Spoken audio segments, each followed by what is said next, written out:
bien perfectamente. Bien. Vamos a continuar la historia de la Reforma, según la habíamos ido viendo por diversas etapas. Unidad de la Iglesia nunca la ha habido. Nunca la ha habido. Siempre la ha habido en primer momento. Pero siempre fue Fíjate que el Señor, cuando en el discurso de la última cena que nos trae San Juan, no dice que se porten bien, le pide al Padre, le pide que todos sean uno, que permanezcamos en la unidad.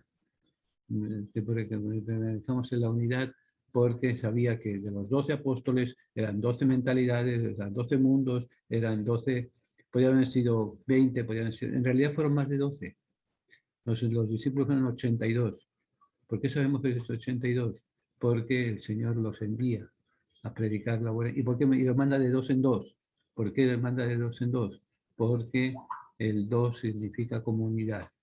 El Evangelio no se entiende, la fe cristiana no se entiende si le quitamos el aspecto de la comunidad, el aspecto del servicio, el aspecto de la unidad, unidos en comunidad, unidos en defender los valores del Evangelio que son comunitarios. Entonces, él sabía que era el problema. Y el problema siempre ha sido el problema de cada uno querer hacer lo que le ha parecido bien, lo que le ha dado la gana, rompiendo la unidad de cada día, la unidad de la Iglesia.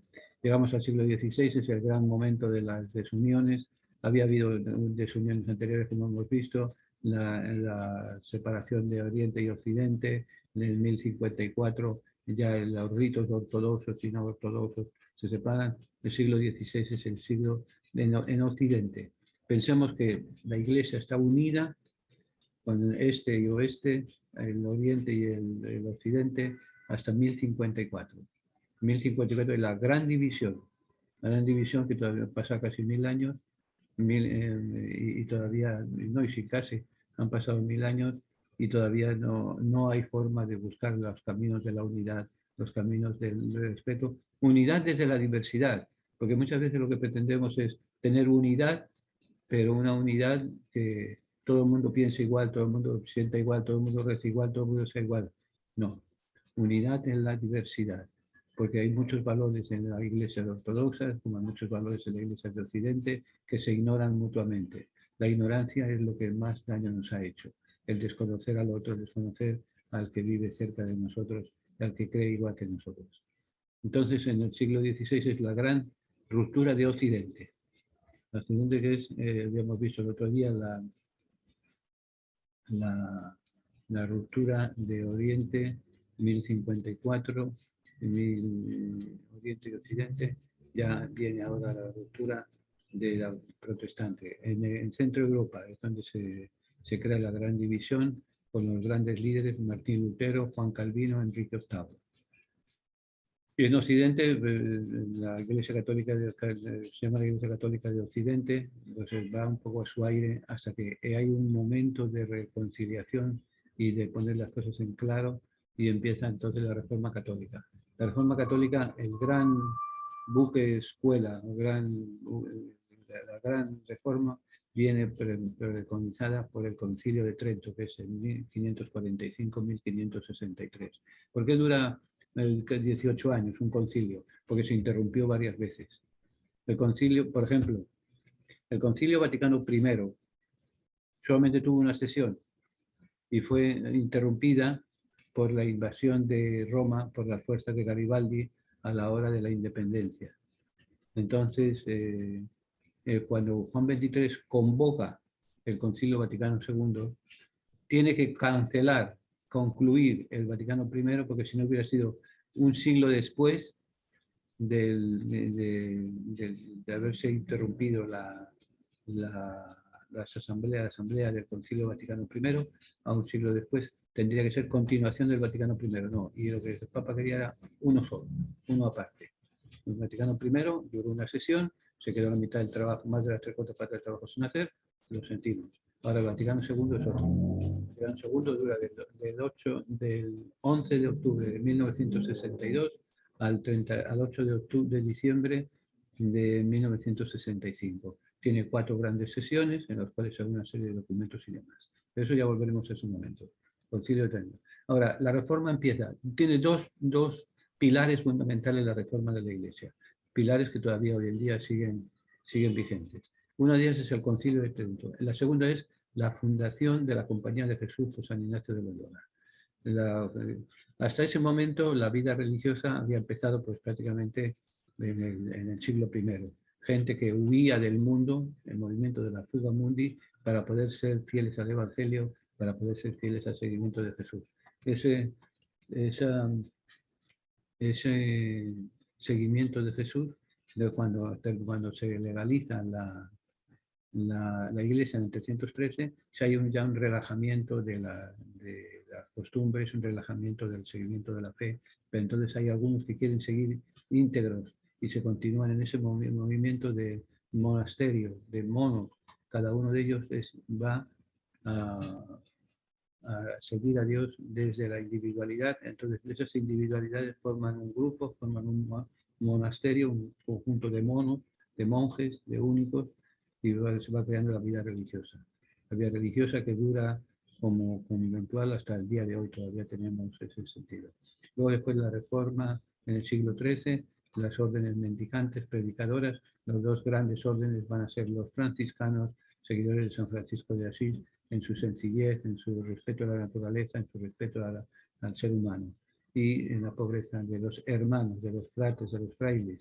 La palabra fraile viene del latín frate, hermano, y entonces la otra gran grupo evangelizador, pobre sobre todo, son los dominicos, los dominicanes, los perros de Dios, que van gritando, diríamos en spots publicitarios, van predicando la palabra de Dios para que la persona se vaya acercando. Ahora ya en el siglo XVI la situación de la Iglesia es distinta, es más poderosa, por así decir, la ruptura. Entonces hay que enfrentar, como hay que pensar, cada uno tiene sus cadaunadas, decía Miguel de Unamuno. Tiene que juntarse y empezar a organizarse la defensa de la Iglesia, y Ignacio de Loyola había sido militar, entonces organiza su orden religiosa como una compañía militar, la compañía del ejército, el ejército del rey tal, el ejército del rey cual, entonces el ejército de Jesús, por eso la compañía militar de Jesús, y van a combatir contra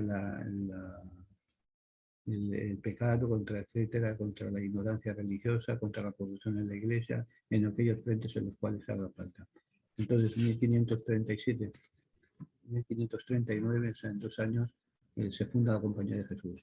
Una de las grandes obras de la Compañía de Jesús va a ser los ejercicios espirituales. Hay que pensar, ponernos en la mentalidad militar en la cual Ignacio de Loyola va a organizar su grupo, su congregación, su orden religiosa. Ejercicios espirituales. Ejercicios espirituales que no es otra cosa que los pasos de... Él hace la vida del espíritu en diversos pasos, en diversas etapas de la vida. Etapas que son etapas de la lección divina sin lección divina.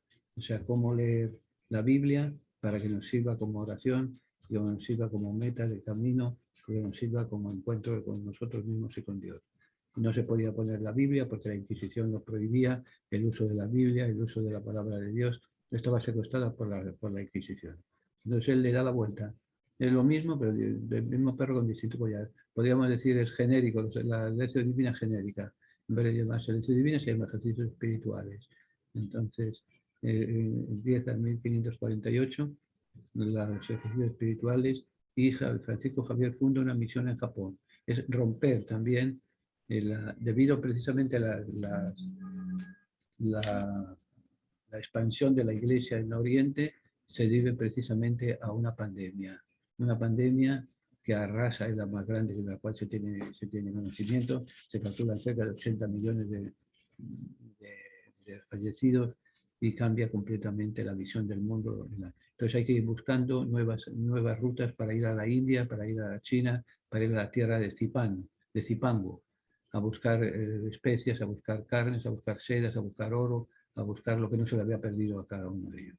Entonces, detrás de esos conquistadores, de estos buscadores, de estos inventores de 50 cosas, van siempre la Iglesia buscando la expansión del Evangelio. Aquello de que vayan y prediquen el Evangelio a toda criatura. Entonces, en 1548 se abren las primeras misiones en Japón, dirigidas por Francisco de Javier. En el Japón va a pasar primero a la India a Japón, Japón a China, y allí China va a ser el centro de la evangelización hasta el siglo XX. En 1949 es cuando entran en Sudamérica, sobre todo la obra religiosa entra en Paraguay, en Perú se agregan a la Universidad de San Marcos en Perú, en Lima.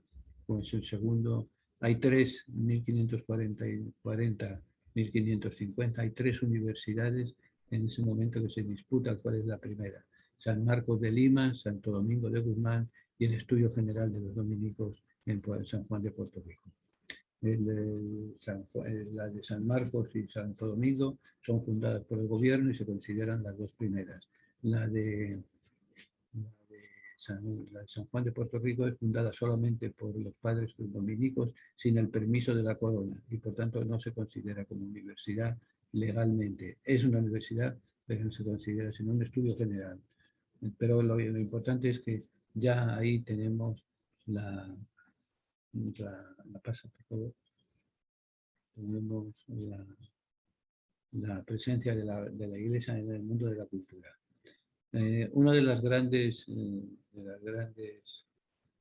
podríamos decir, aperturas, atribuciones a la reforma protestante va a ser el conocimiento de la Sagrada Escritura.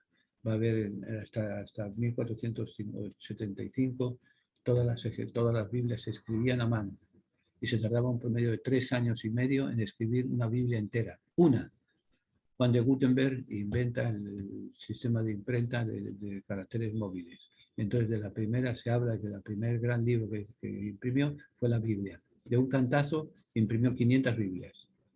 O sea, imaginémonos que con el esfuerzo de 3 meses, él ocupó la 3 por 5, 15, 1500 años de adelanto en la traducción, en la copia de la Biblia. No ya la traducción se hace también en esa época en la Universidad de Alcalá de Henares, en la Complutense, bajo los auspicios del Cardenal Cisneros, se hace la Biblia políglota. Es una Biblia que en el mismo libro está la Biblia en inglés, la Biblia en español, en latín, en hebreo y en griego. Es la primera gran obra. Después se va a repetir ya está en el concilio, en el sínodo de la palabra de 2004, 2008, creo que fue. En 2008 se estuvo dedicado a la palabra. Las sociedades bíblicas de América hicieron una edición de la Biblia en inglés, español, griego, latín y hebreo.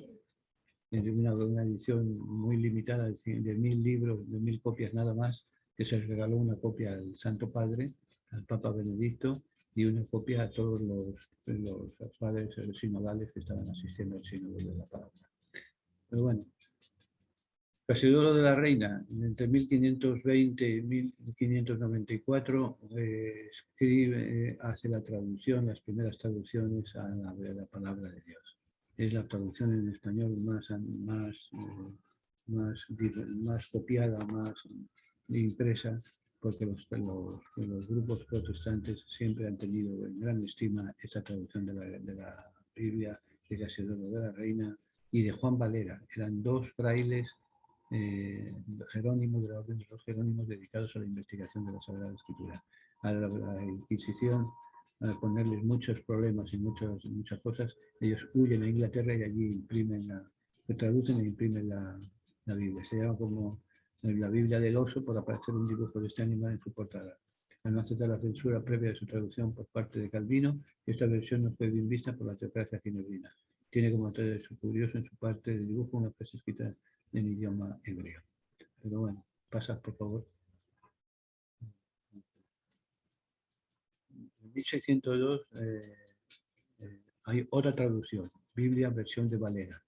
Primero Reina, después Valera, conocida como Biblia del Cántaro, surge como una revisión de algunas notas de la Biblia del Oso, que ha sido para adaptar a la ortodoxia de la teocracia femenina por Cipriano de Valera. O sea, primera gran traducción, la de de Valera, Casiodoro de la Reina.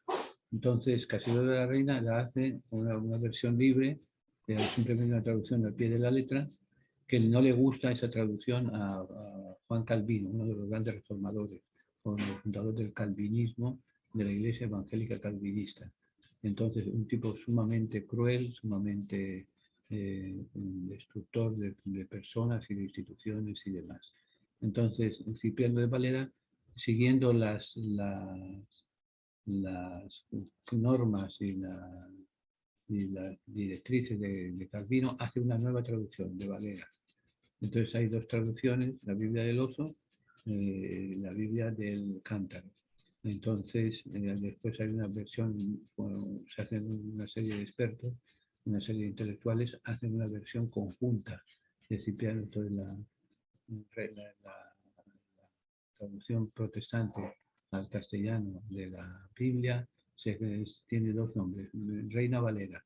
Reina es un fraile jerónimo y convertido al calvinismo, y el otro es Reina Valera, Cipriano, Reina Valera, Reina es uno y Valera es otro. Entonces se conoce la traducción como de Reina Valera. Pasa, por favor.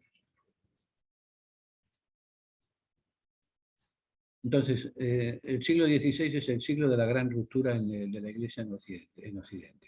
Se forman tres grandes grupos: calvinistas, que se ocupan en el centro de Europa, anglicanos, que se ocupan Inglaterra y las Islas Británicas, a Inglaterra, Irlanda, Escocia, toda esa zona del canal, después del canal y demás. Y Martín Lutero, el luteranismo, que ocupa el otro centro de Europa, centro-sur europeo. Son los tres grandes grupos, de los cuales después van a expandirse grandemente. Sobre todo el grupo calvinista es el grupo más puritano de todo el grupo.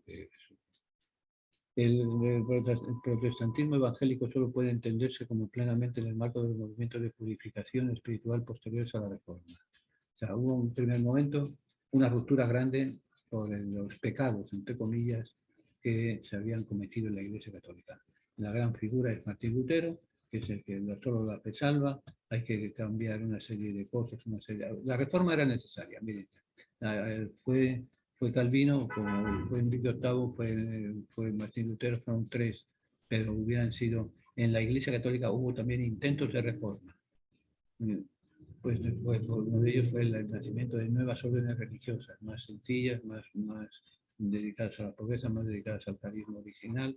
En ese sentido, la reforma, había un deseo de reforma. Se adelantaron, pero entonces, después, de una vez hecho, es como una gran explosión, que hay que limpiar, purificar los efectos de esa explosión. Y eso fue, entonces, son las corrientes que van a surgir dentro del protestantismo: el pietismo, el puritanismo y el evangelismo, asociados a Wesley y Whitefield. El pietismo es todas las obras de piedad, todas las obras de una piedad muchas veces muy subjetiva y muy infantil, era lo que se pedía del protestantismo. Los puritanismos, movimientos puritanos, movimientos que quieren vivir al pie de la letra del Evangelio, al pie de la letra de la Biblia. Entre ellos son seguidores en el puritanismo del fariseísmo y demás. Y luego el evangelismo, que van a estar asociados a Wesley y Whitefield, son dos movimientos: el evangelismo de la libertad del Evangelio. La libertad del Evangelio, que es vivir el Evangelio como a uno Dios le da a entender. No necesita jerarquía, porque Dios es libre de darnos a cada uno de nosotros nuestro talento. El propósito era reformar las comunidades eclesiales desde dentro. Los movimientos de renovación, sin darse cuenta, contribuyeron a la aparición de nuevas denominaciones. O sea, en primer lugar era, vamos a purificar, vamos a romper, porque esto ya no puede seguir así. Todo el siglo XV, sobre todo el finales del siglo XIV, siglo XV, hay un deseo grande de purificación, de reforma. La Iglesia es la que va a llevar a Martín Lutero a dar la famosa frase: Iglesia siempre es reformanda. La Iglesia siempre se tiene que reformar. ¿Por qué? Porque es santa y pecadora.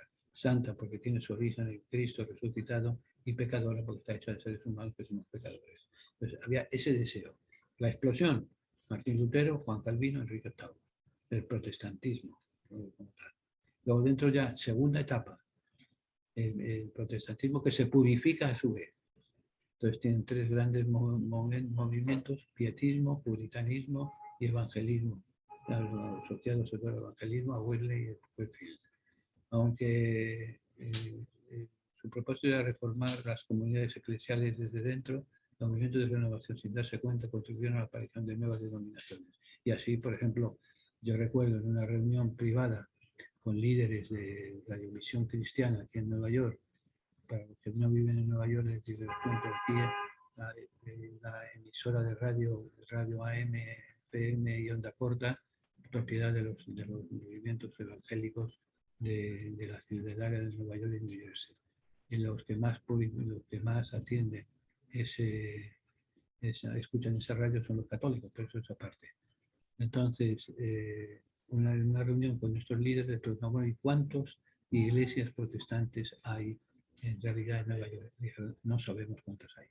Porque cada cual de ellos, todos los evangelistas, cada cual y los pentecostales han formado su iglesia, se han registrado como tales desde el Departamento de Estado y en rentas internas, y a Dios que reparta suerte. O sea, fue la división de la división de la división, lo que estamos viviendo, lo que estamos haciendo ahora. Pasa, por favor. Grupos eclesiales que remontan sus orígenes al puritanismo separatista: los bautistas, los congregacionalistas y los hermanos de Plymouth. Estos movimientos se dan en dos áreas geográficas muy determinadas. Una en Centro Europa, lo que es hoy en día Alemania, la antigua Checoslovaquia, la antigua Yugoslavia, parte de Holanda, parte de Suecia, parte de los países nórdicos, Noruega, Suecia, Dinamarca. Esas son las partes de los puritanos en especial. Entonces, cuando ellos son los que van a venir a América, la segunda mitad del siglo XVII, es cuando empieza el gran movimiento de huida del mundo en Europa. Entonces, ellos se sienten en ese sentido explotados por el emperador y por el papa, por el emperador y por la Iglesia Católica. Entonces, la lectura fundamentalista del libro del Éxodo es el que va a dar la clave de ellos. La aventura fundamentalista es la siguiente. Ellos dijeron, estábamos explotados, el pueblo de Dios estaba explotado en Egipto y se volvieron a la libertad. Nosotros estamos explotados en Alemania, en Italia no tanto, en los países que les he dicho anteriormente. En Europa vamos a salir nosotros al desierto como el pueblo de Dios. Nos va a guiar el Señor para llegar a la tierra prometida. El desierto fue el mar, fue el océano Atlántico que comunicaba las dos orillas de Europa y América. Entonces, al llegar aquí, algunos de ellos empiezan ya a extenderse, y entonces empiezan a ver la bendición de Dios, la lectura fundamentalista del Evangelio. La lectura fundamentalista nos lleva a bautizarnos. Si no estás bautizado, no eres miembro de la comunidad salvífica. También son los bautistas también, y los anabaptistas, los que niegan el bautismo. Entonces, después viendo los grupos congregacionalistas y los hermanos de Plymouth. Los congregacionalistas dicen que solamente la congregación tiene la presencia del Espíritu dentro de ella. Solamente la congregación, llegamos a Dios a través de una congregación. Los hermanos de Plymouth fue un grupo de Plymouth en Inglaterra que se unieron conteniendo ambas corrientes de bautistas y puritanismo, y vinieron acá y se establecieron en los estados del noreste de Estados Unidos. El pietismo dio origen a la Iglesia Morava, la Iglesia de los Hermanos Evangélicos Unidos, a la parte de la Iglesia Metodista, la Iglesia de Dios de Norteamérica, la Iglesia de la Alianza Evangélica y la Iglesia Evangélica Libre. Estos dos últimos grupos originados en Suecia.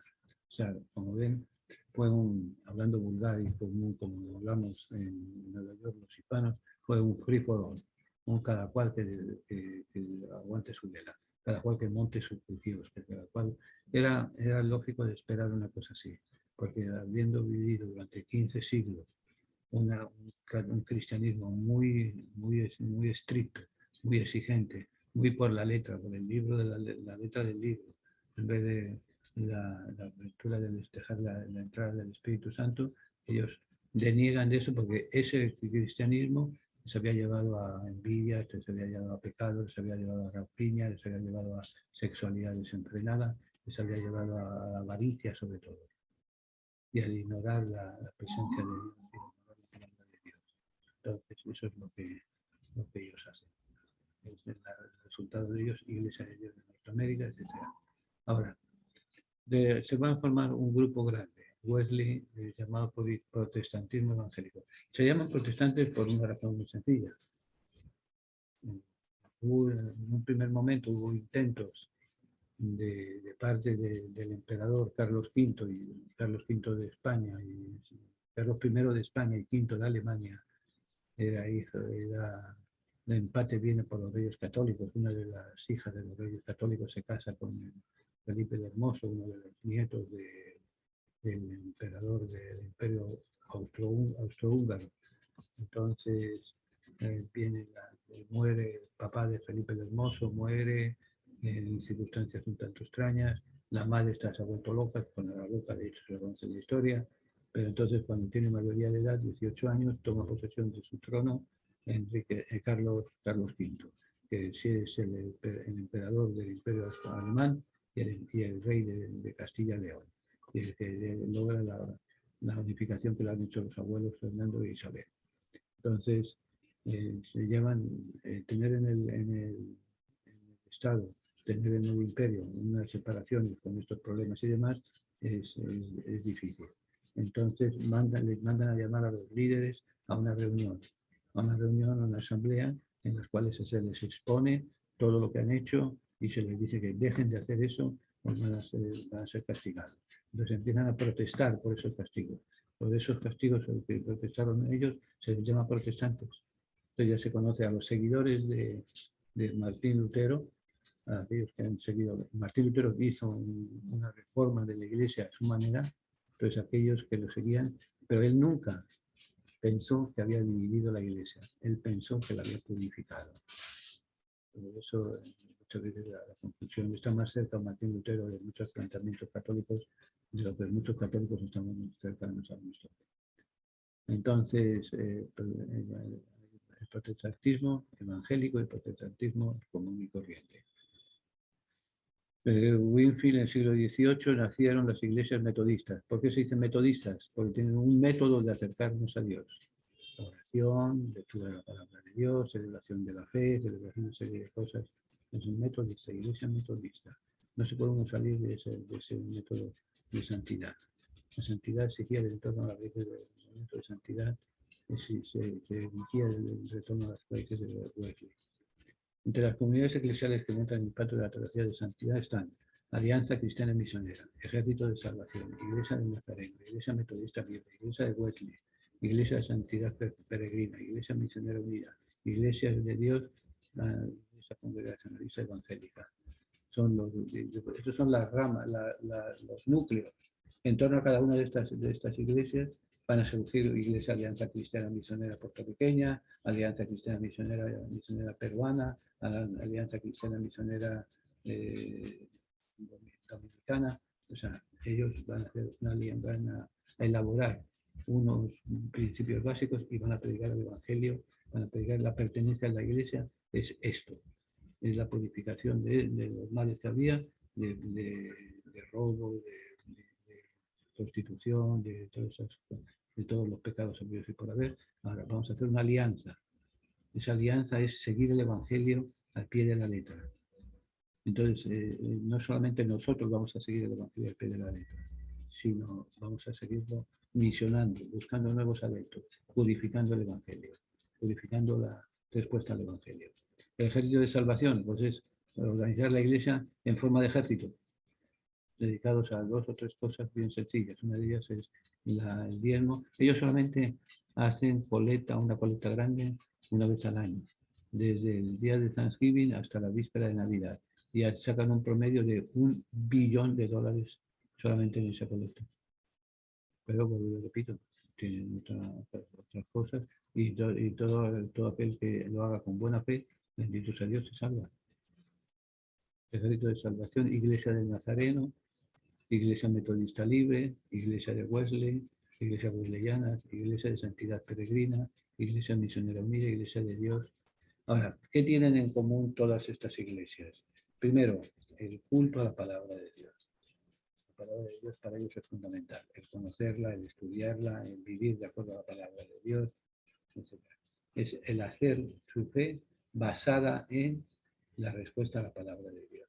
Segundo, esta palabra de Dios nos lleva a investigar cuáles son las presencias de Dios, los momentos sagrados, los sacramentos. Y la mayoría de ellas llegan a la conclusión de que no hay 7 sacramentos, sino que hay 2 sacramentos. El sacramento del bautismo, por el cual se entra a formar parte de la comunidad del Ejército de Salvación, de la Iglesia Nazarena, y la celebración de la Eucaristía, en la cual está presente Dios de forma simbólica solamente el tiempo que dura la Eucaristía. No es como nosotros que tenemos la reserva del Santísimo Sacramento y puede durar años en una iglesia. Mientras no se destruya la forma consagrada, ahí está Cristo resucitado. Entonces, hay algunos que aceptan algunos de los sacramentos, etcétera, etcétera. Pero eso son la palabra de Dios, es fundamental para ellos, y leída e interpretada al pie de la letra. No piensen que es de otra manera. No hay interpretación posible. Por ejemplo, recuerdo en un viaje a Tierra Santa, un reverendo de una iglesia, que me reservo el nombre, una iglesia protestante. Entonces, claro, él tenía una confusión mental, se le venía un drama de conciencia, porque según la Biblia, el mundo, y según los grupos fundamentalistas, el mundo tiene 5.000 y pico de años. Y según las ciencias arqueológicas, las ciencias naturales, el mundo tiene de 12 a 13 millones de años. Entonces, ¿quién tiene razón? Hay que tener en cuenta que la palabra de Dios es un libro religioso que nos habla de la presencia de Dios en nuestra historia y en nuestra naturaleza. La libro de biología, de zoología, de arqueología y demás, no tiene nada que ver con la Biblia.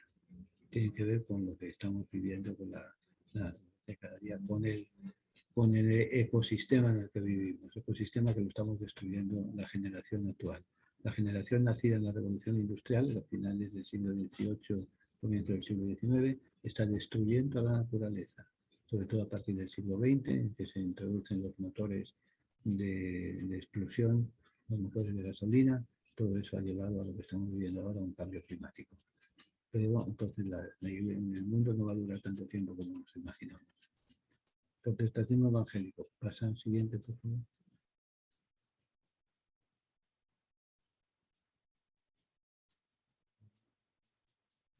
Presbiterianismo. John Knox es un ex sacerdote católico que vivió durante algún tiempo en la Ginebra de Calvino. Es el padre del presbiterianismo. 1559-1560 en Escocia, el país con eso es comúnmente asociado. ¿Qué es el presbiterianismo? El sistema y las ideas calvinistas al llegar a Inglaterra y a Escocia dieron origen al presbiterianismo. O sea, en el fondo es una segunda edición del movimiento calvinista. El movimiento calvinista, que es la purificación, lo esencial es la razón, la bendición de Dios se nos manifiesta con el bienestar económico. ¿Por qué? Porque Dios ha dicho todo aquel que cuando Pedro le dice, Señor, nosotros que hemos dejado todo. Entonces el Señor le dice, todo aquel que ha dejado padre, madre, tierra, recibirá el 100 por uno y con la vida eterna. ¿Cómo sabemos eso? Pues la predestinación. Dios nos tiene predestinados para salvarnos. ¿Cómo sabemos? Cuando nos van bien los negocios. Porque es el bien, los dones que Dios nos da, son el adelanto de la salvación. Entonces ellos van a ser fundamentalmente los impulsores de este movimiento. Ahora, la influencia del elemento reformado en Inglaterra bajo Cromwell en el siglo XVIII llevó a la promulgación de la Confesión de Westminster 1643, que sigue siendo la declaración doctrinal de base de los presbiterianos hasta hoy en día. La comunidad eclesial presbiteriana se convirtió en una de las mayores confesiones protestantes en los Estados Unidos, en donde tuvo periodos de expansión, de decadencia, de renovación, de división y de reunificación. O sea, dicho en otras palabras que entendamos así simplemente.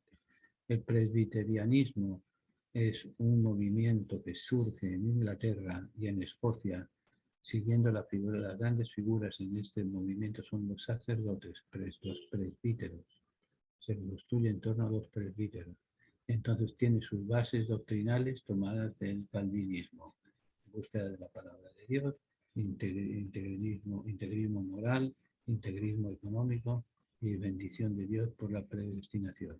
O sea, el luchar por los negocios es símbolo de que triunfar en los negocios, símbolo de que Dios nos ha escogido ya desde este momento para seguir adelante. Por eso, América para los americanos, la potencia Hitler luchaba también por la supremacía de la raza blanca, era siempre, todos estos movimientos han tenido una inversión política muy grande, muy fuerte.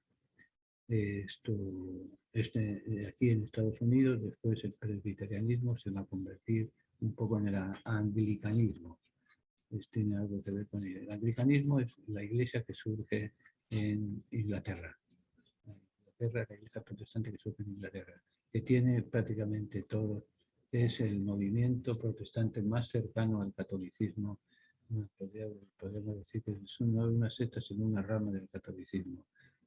Muchas de las cosas que plantean el anglicanismo son ciertas y son válidas, hasta el punto de que, por ejemplo, el bautismo es válido. Si uno se ha bautizado presbiteriano o se ha bautizado anglicano, es válido su bautismo ante la Iglesia Católica. Y en el católico vale ante la Iglesia presbiteriana y demás. Son seguidores. Aquí hay mucho elemento político y mucho elemento social y mucho elemento cultural. El presbiterianismo, el anglicanismo y el calvinismo son prácticamente la misma grupo sectario de la Iglesia que se utiliza, que se vive en los tres países, en Alemania, en Inglaterra y los Estados Unidos. Hoy en día la Iglesia presbiteriana e Iglesia anglicana vienen siendo lo mismo, como les decía. Anglicana porque es de Inglaterra, episcopaliana también porque va a haber una rama que va a seguir a la figura del obispo, los episcopaliana. Mientras los presbiterianos van a seguir a los sacerdotes en un movimiento fundamental de la reforma protestante en Inglaterra. Esto es prácticamente del mundo inglés, del mundo de las colonias inglesas, del mundo de la esperanza inglesa de la Iglesia. Paso por favor la siguiente. La Iglesia Comunidad Eclesial Metodista fue fundada por Juan Wesley, aunque él no pretendía fundar una iglesia. Fueron llamados metodistas por seguir un método especial de vida. Juan B. Wesley y Carlos Wesley, los fundadores, eran presbíteros anglicanos. Por tal razón, el metodismo en gran parte está fundado en la teología anglicana y también en su liturgia. Pronto la metodista llegó a ser la comunidad eclesial más grande e influyente de los Estados Unidos. A mediados del siglo XVIII, la comunidad eclesial metodista era más grande que la suma de todas las demás denominaciones cristianas del país. Después de la guerra entre el norte industrial y el sur agrario y esclavista, vivió a los Estados Unidos y produjo grandes heridas y múltiples fragmentaciones en el metodismo. Se lo he leído así de corrido, porque conociendo una de las iglesias se conoce ya prácticamente la mayoría de ellas. Hay que tener en cuenta que quitando el grupo de los primeros peregrinos que vinieron acá, la mayoría de ellos tenían una cierta, los metodistas, los anglicanos, los episcopalianos, los presbiterianos, después van a tener un nivel educativo clase media alta. No son tanto gritería, no son tanto espíritu, sino siguen un método. Entonces se llaman metodistas. Juan Wesley no pretende fundar una iglesia, sino seguir un método para llegar a un método según el presbíteros anglicanos, llegar a Dios y organizarse de tal forma que todos tuvieran una religión uniforme, una religión siguiendo al pie de la letra del Evangelio. Llegó a ser al punto retorno de la Iglesia metodista va a ser la guerra civil de la vieja Estados Unidos. La Iglesia civil va a afectar hasta el día de hoy una serie de situaciones, una serie de iglesias, una serie de acercamientos sociales y demás. Se divide el norte, que es antiesclavista, el norte liberalizador, donde están los de Nueva York. Por eso en Nueva York, entonces saben que en Nueva York hay una cosa muy curiosa. Los emigrantes que no tienen papeles pueden andar tranquilamente por la calle, porque Nueva York era una de las zonas libres de esclavitudes que se habían creado en Estados Unidos, seguidores del metodismo como libertad y como un seguimiento de Dios. Pasa la siguiente, por favor. El episcopalianismo. En 1772 el episcopalianismo empezó durante la Revolución Americana, cuando los anglicanos que vivían en las colonias recién independentistas rompieron sus lazos con la Iglesia de Inglaterra. O sea, llegan aquí los anglicanos, la Iglesia de Inglaterra después de Enrique VIII. Empiezan a extenderse, pero claro, los anglicanos son fieles a Inglaterra, a la corona. Al llegar el movimiento independentista en 1776, entonces en la Revolución Americana, entonces ahí ya hay una crisis de ver cómo se sigue, cómo se van acercando unos a otros, cómo se separan y demás. O sea, ya la Iglesia de Inglaterra, cuya cabeza soberana del monarca inglés, no podía mandar aquí porque aquí ya el rey ya no pintaba nada. Por eso en 1780 varios americanos se dirigieron a Gran Bretaña para ser ordenados obispos y en 1789 estos ex anglicanos formaron la comunidad eclesial episcopal protestante. O sea, el episcopalianismo es el anglicanismo pasado por agua americana, bautizado en agua. Entonces, para tener una sucesión apostólica, fueron a Inglaterra a que les ordenaran obispos y ellos pudieran seguir transmitiendo la tradición apostólica, la tradición. Después vuelven ya como comunidad eclesial episcopal protestante. Fíjense que antes eran el grupo protestante, era el grupo anglicano, el grupo de Inglaterra. Una vez llegados aquí a Estados Unidos, los grupos protestantes, anglicanos, episcopales, empiezan a crear nuevas comunidades. Y todos estos episcopales pertenecen a la comunión anglicana de las comunidades eclesiales. Desde 1867, cada 10 años se reúnen en la conferencia de Lambeth. Igual que en la Iglesia Católica tenemos los concilios, las asambleas, los sínodos y demás, la Iglesia Anglicana tiene la conferencia de Lambeth. Lambeth es en Inglaterra, donde se llevan una serie de problemas, una serie de dichos, una serie de hechos para poder entonces solucionarlos. La idea, entonces me recuerdo las dos últimas asambleas de Lambeth, una de las grandes preocupaciones de la Iglesia Asamblea, de la Iglesia Episcopaliana y de la Iglesia Anglicana, ya no es los problemas que tenían en el siglo XVII, siglo XVIII, siglo XIX. Ahora es los problemas planteados por la extensión del cristianismo en África, sobre todo en las antiguas colonias inglesas de Asia. Entonces, a ver cómo, entonces, han sido grupos que hay otros problemas más agudos. Por ejemplo, el problema de la ordenación de las mujeres. Ellos fueron los anglicanos los primeros que empezaron a ordenar a los sacerdotes y obispos a mujeres. Entonces, ese problema se les ha encontrado en realidades africanas y aquí siguen peleándolo, y, como diríamos ahí, a Dios que reparta suerte. Ahora, esto es una fragmentación en las comunidades eclesiales protestantes norteamericanas. Fue la época en que nacieron los fundamentalismos, carismáticos y pentecostalismo. O sea, la división va por partes. La división siglo XVI, Martín Lutero, Juan Calvino, Enrique VIII, Lamento. Entonces de eso van a surgir el episcopalianismo, el anglicanismo, el calvinismo y demás.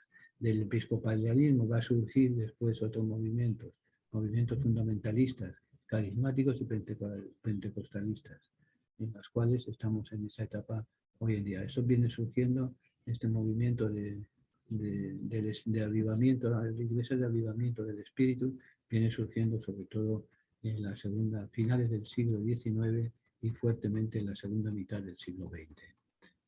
Condición propia de estas comunidades. Estas comunidades están unidas con la Iglesia Católica por una infinidad de lazos y obligaciones peculiares por haber desarrollado en los tiempos pasados una vida cristiana multisecular en comunión eclesiástica.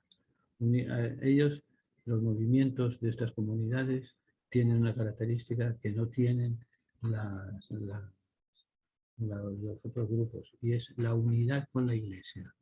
Unidad en lo doctrinal, en algunas cosas doctrinales, y en lo externo, en la manifestación de la liturgia, la manifestación del Espíritu. En ese sentido, avivamiento. Por eso, por ejemplo, muchas veces hay una cosa curiosa. Muchos europeos que vienen de visita a Nueva York vienen preguntando dónde están las misas gospel. Las misas gospel son las celebraciones litúrgicas de los evangélicos pentecostales y los evangélicos en general que hacen de origen afroamericano, que son maravillosas, pero no son misas, son celebraciones de la palabra en las cuales se casan, se canta, pero hay siempre un respeto mutuo. Por la diversidad de su origen, de su doctrina y de su vida espiritual discrepan bastante no solamente de nosotros, sino también entre sí. O sea, para ellos es ¿quién es el pastor?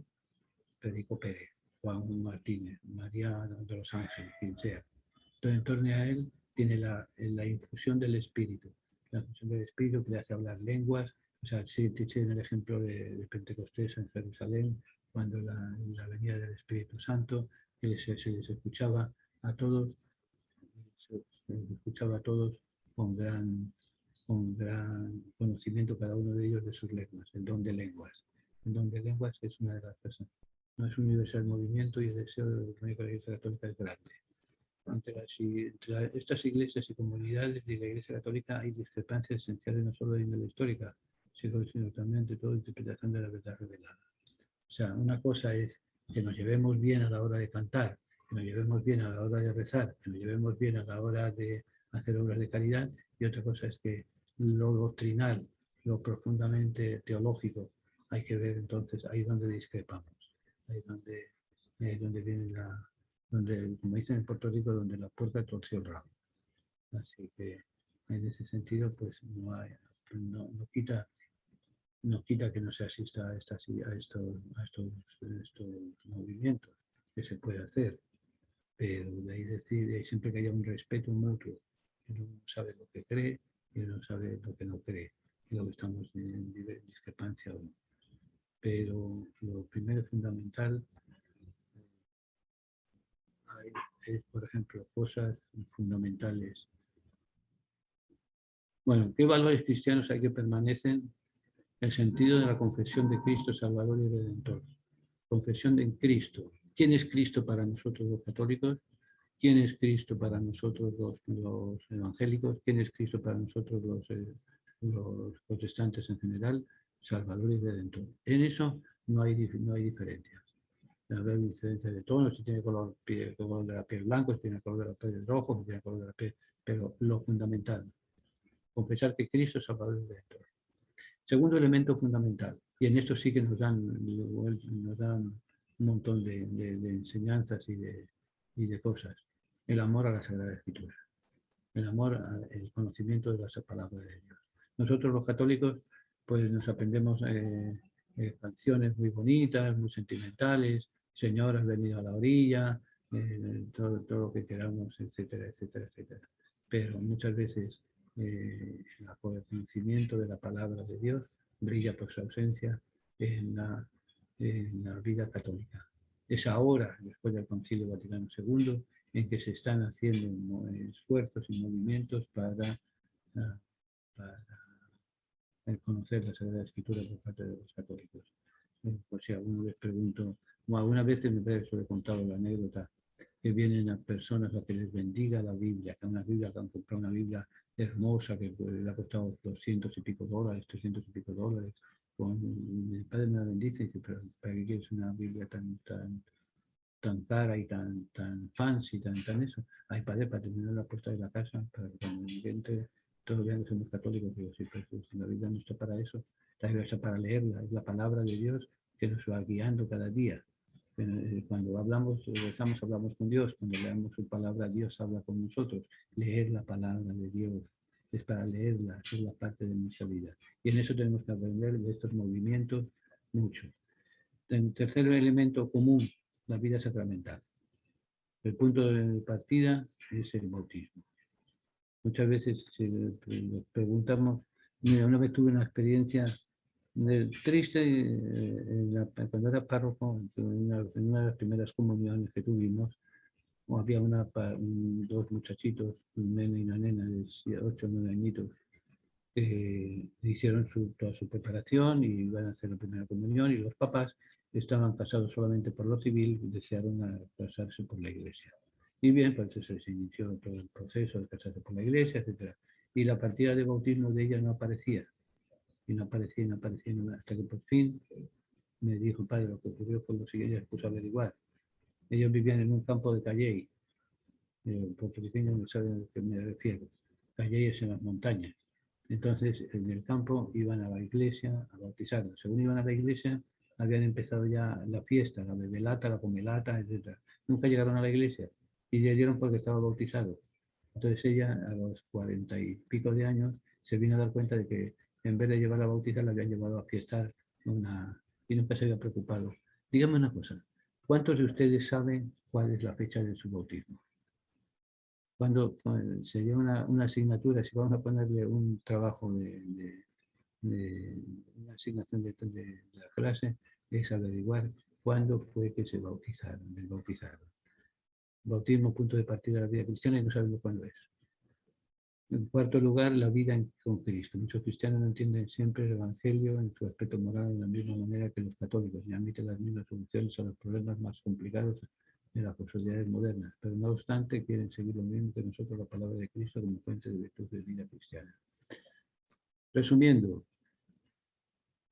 la iglesia se rompió en una serie nos quedan 2 minutos, se rompió en una serie de divisiones por una serie de situaciones políticas, sociales, económicas y religiosas. Hubo una serie de grupos que fueron de un lado para otro, etcétera, etcétera, etcétera. Ahora tenemos una serie de cosas en común. Primera, Cristo, Salvador y Redentor. Segunda, el amor a la Sagrada Escritura. Tercera, la vida sacramental. Para nosotros los católicos son 7 sacramentos, para algunos grupos protestantes son menos, son 2, son 3 sacramentos. Pero los que sean, es la vida. Hay 2 de ellos que son fundamentales, el bautismo y la Eucaristía. Entonces eso nos lleva a ver la vida con Cristo. ¿Qué método nosotros seguimos? ¿Lo del Partido Republicano, lo del Partido Comunista, lo del Partido Demócrata, lo del Partido Lesbiana, lo del Partido, o seguimos nuestra vida con Cristo en la lectura del Evangelio? Esas son de las cosas que deberíamos de analizar y ver en nuestra vida. Y nos queda 1 minuto. Si tienen alguna pregunta, abren ahora, callen para siempre, y les emplazo